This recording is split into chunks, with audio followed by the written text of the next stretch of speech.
कमरे में ही रहूंगी। नई बहू अपने कमरे में से बाहर ही नहीं निकलती। कुछ भी काम हो बस कमरे में ही बैठ कर करती। मामा जी अमित को किसी लड़की के साथ गार्डन में देख लेते हैं और वो ये बात पिताजी को बताते हैं। पिताजी ये बात घर में सबको बताते हैं और तभी अमित की शादी की बात छिड़ जाती है, जिसमें अमित उन्हें बताता है कि वो किसी से प्यार करता है और उसी से शादी करना चाहता है। सुबह का समय है, सब लोग नाश्ते की टेबल पर बैठे हैं। कुसुम सबको नाश्ता परोस रही है। अरे सुनो भाई सब लोग, और अमित खास करके तुम, कल मुझे तुम्हारे मामा जी मिले थे। वो बता रहे थे कि उन्होंने अमित को परसों एक गार्डन में किसी लड़की के साथ देखा था। क्या क्या बात कर रहे हो जी? क्या? अमित, क्या ये सच है?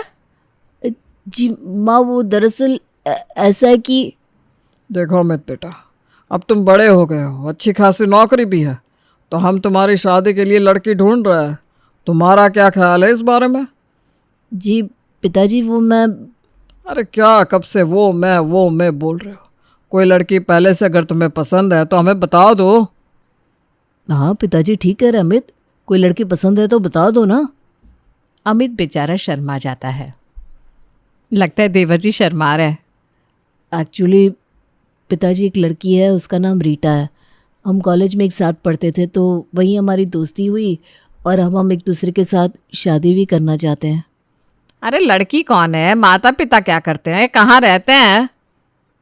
अमित, तुम एक काम करो, पिताजी को उसके पिता का नंबर दे दो, हम उनसे बात कर लेते हैं। ठीक है पिताजी, मैं रीटा से उसके पिताजी का नंबर लेके आपको थोड़ी देर में भेजता हूँ। ठीक है। शाम हो जाती है, सब लोग घर पे आते हैं। अमित पिताजी से पूछता है कि उन्होंने रीटा की पिताजी से बात की या नहीं।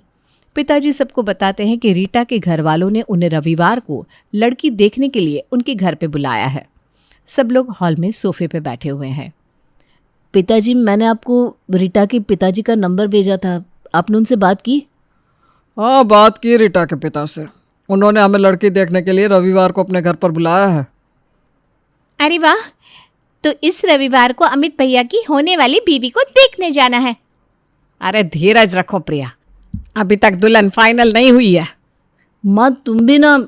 अरे वाह, ऐसे कैसे फाइनल कर दे? लड़की को पहले देखने तो दो, उसके माता पिता से मिलने दो, फिर देखेंगे फाइनल करनी है कि नहीं। ठीक है, तो इस रविवार जाते हैं उन लोगों से मिलने। रविवार का दिन आता है।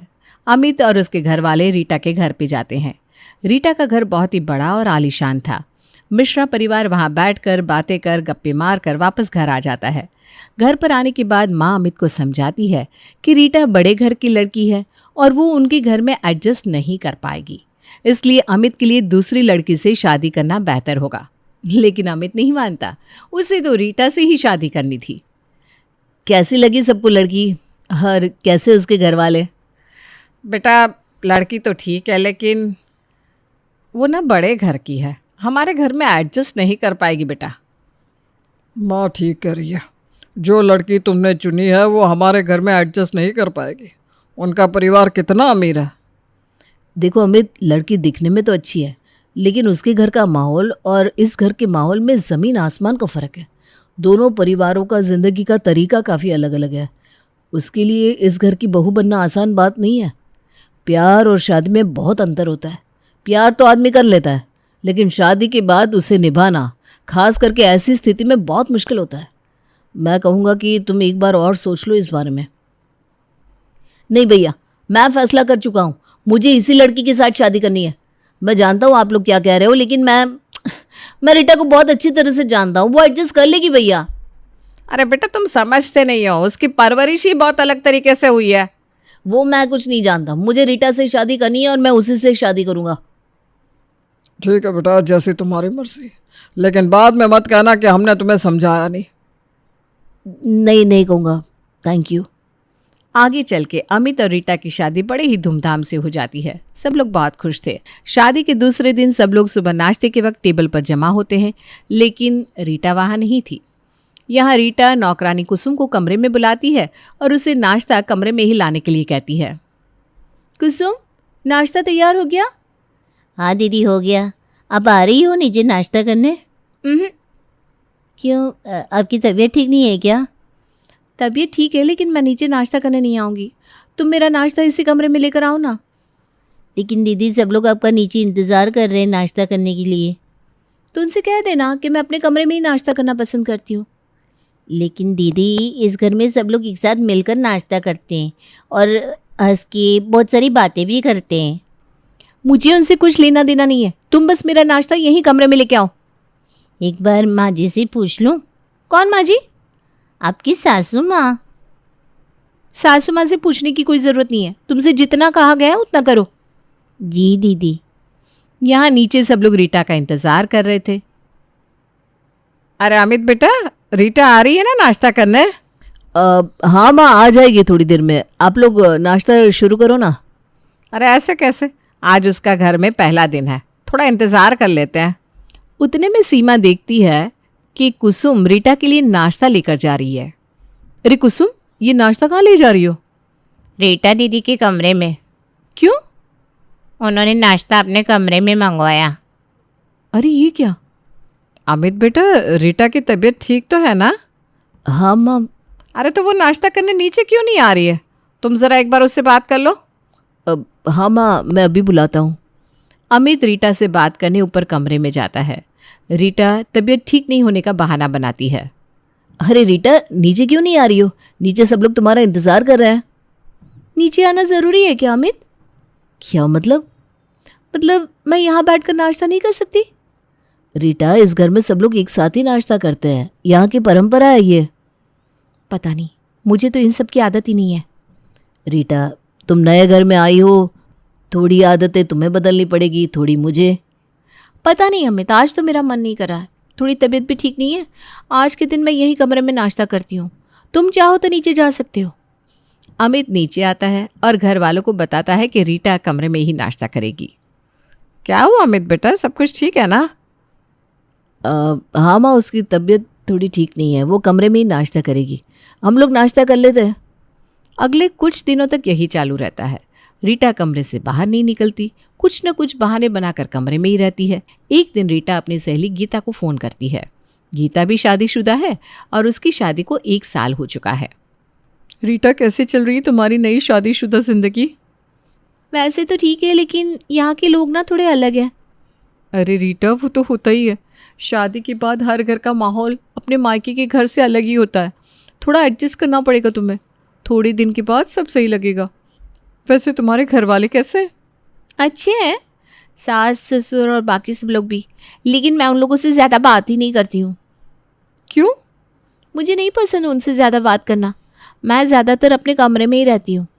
ये तो गलत है रीटा, तुम्हें उन सबके साथ घुल मिलना चाहिए। अरे कोशिश करती हूँ मैं।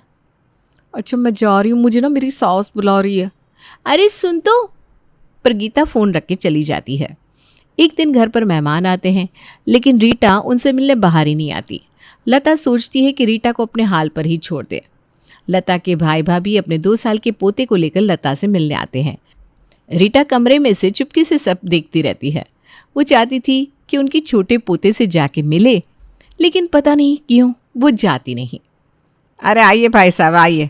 सीमा, ज़रा देखना, मेरे बड़े भैया और भाभी आए हैं, साथ में उनका छोटा पोता आयुष भी है। आओ आओ बेटा।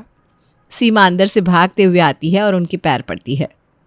अरे जीती रहो बहू, जीती रहो। तुम्हारी नई छोटी बहू कहाँ है? रीटा को लगता है कि अब सासू माँ उसे बाहर बुलाएंगी। वो भी खुश होती है और सोचती है कि मैं बाहर जाऊंगी, सबसे मिलूंगी, प्यारे छोटे बच्चे के साथ खेलूंगी, लेकिन लता उसे बाहर नहीं बुलाती। वो भैया, उसकी ना तबीयत ठीक नहीं है, इसलिए अपने कमरे में सोई हुई है। ओह, तो चलो उसे देखने जाते हैं। अरे नहीं नहीं भैया, कोई ज़रूरत नहीं है, वो किसी से मिलती जुलती नहीं है। रीटा ये सब कमरे में से सुनती रहती है। उसे छोटे बच्चों से बहुत लगाव था और आयुष के साथ खेलने का उसका बहुत मन भी था, लेकिन वो कमरे में से बाहर नहीं आती, खास करके जब लता खुद ही मना कर देती है। भैया, आज यहाँ कैसे आना हुआ? कुछ नहीं लता, आयुष के माता पिता एक शादी में गए थे तो हम इसे लेकर यहाँ आ गए। अच्छा किया यहाँ आ गए मामा जी, मैं आपके लिए चाय बना कर लाती हूँ। तुम बहुत खुशनसीब हो लता कि तुम्हें सीमा जैसी सर्वगुण संपन्न बहू मिली है।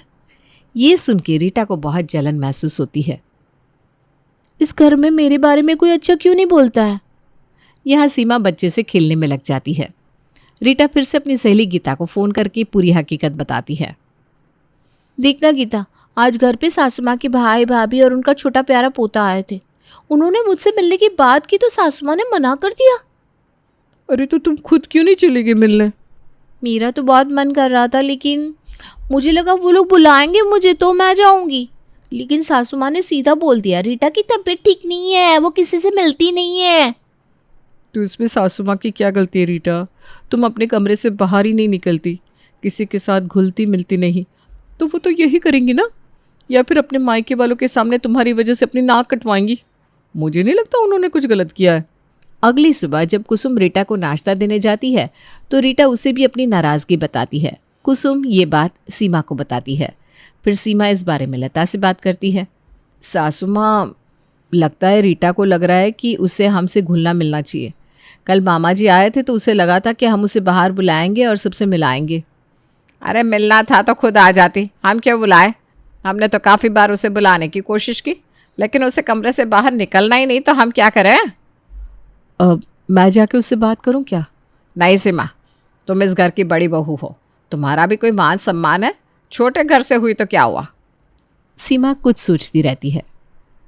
तो क्यों ना सासू माँ हम कुछ ऐसा करे जिससे वो खुद चल के हमसे बात करने आए। ऐसा क्या करेंगे? वो सब आप मुझ पे छोड़ दीजिए, आप बस मेरे साथ ज़ोर ज़ोर से बात कीजिए जब मैं कहूँ। ठीक है। एक दिन सीमा मार्केट से आती है और सबके लिए रस मलाई लाती है, सिर्फ रीटा को छोड़कर। सासू माँ, कुसुम, प्रिया, कहाँ हो सब लोग? देखो मैं सबके लिए एकदम बढ़िया रस मलाई लेकर आई हूँ। आओ जल्दी आओ, खोलो। ये रस मलाई बहुत मशहूर और टेस्टी है, जल्दी आओ सब लोग। रीटा ये बात कमरे से सुन लेती है। उसे लगता है उसे भी कोई आवाज़ देगा, लेकिन कोई उसे आवाज़ नहीं देता और सब लोग रस मलाई खाने में लग जाते हैं। माँ भाभी, ये रसमलाई तो एकदम बढ़िया है। हाँ सच में सीमा, बहुत अच्छा किया ये लेकर आई। बहुत दिन हो गए थे रसमलाई खाए हुए। रीटा सब सुनती रहती है। दीदी, आपने रीटा दीदी के लिए नहीं लाई रसमलाई? अरे नहीं, मुझे तो याद ही नहीं रहा उसके बारे में। वैसे भी वो कहाँ हमारे साथ घुलती मिलती है जो हम उसको याद करते रहें। अरे तुम खाओ ना। रीटा को बहुत बुरा लगता है, उसे समझ में नहीं आता कि क्या किया जाए। वो फिर से गीता को फ़ोन करती है और उसे सब बताती है। देखना गीता, सीमा भाभी ने रसमलाई लाई थी, मुझे छोड़कर सबके लिए लाई थी। और ऊपर से कुसुम ने मेरे बारे में पूछा तो कहा कि वो सबके साथ घुलती मिलती नहीं, इसलिए मुझे याद नहीं रहा। तो सही तो कहा उन्होंने, तुम अगर अपने कमरे में बैठी रहोगी तो कौन तुम्हें याद करेगा बार बार? अरे गीता, तुम मेरी सहेली हो या मेरी दुश्मन? सहेली होकर ऐसा कह रही हो? तुम्हारी सहेली हूँ इसीलिए कह रही हूँ। चलो मुझे अब जाना है, ससुर जी बुला रहे हैं। क्या गीता, जब देखो तब सास बुला रही है, ससुर बुला रहे हैं, कभी अपने लिए भी टाइम निकालो। देखो रीटा, मैं तुम्हारी तरह नहीं हूँ। मैं समझती हूँ कि मेरे परिवार की खुशी में ही मेरी खुशी है और इसीलिए मेरे ससुराल वाले मुझे अपनी बेटी की तरह मानते हैं, बिल्कुल तुम्हारी सीमा भाभी की तरह। और मैं अपने परिवार के साथ रहने की, घुलने मिलने की खुशी तुम्हारी तरह खोना नहीं चाहती। बाय। इतना कह के गीता फ़ोन रख देती है। रीटा सोच में पड़ जाती है।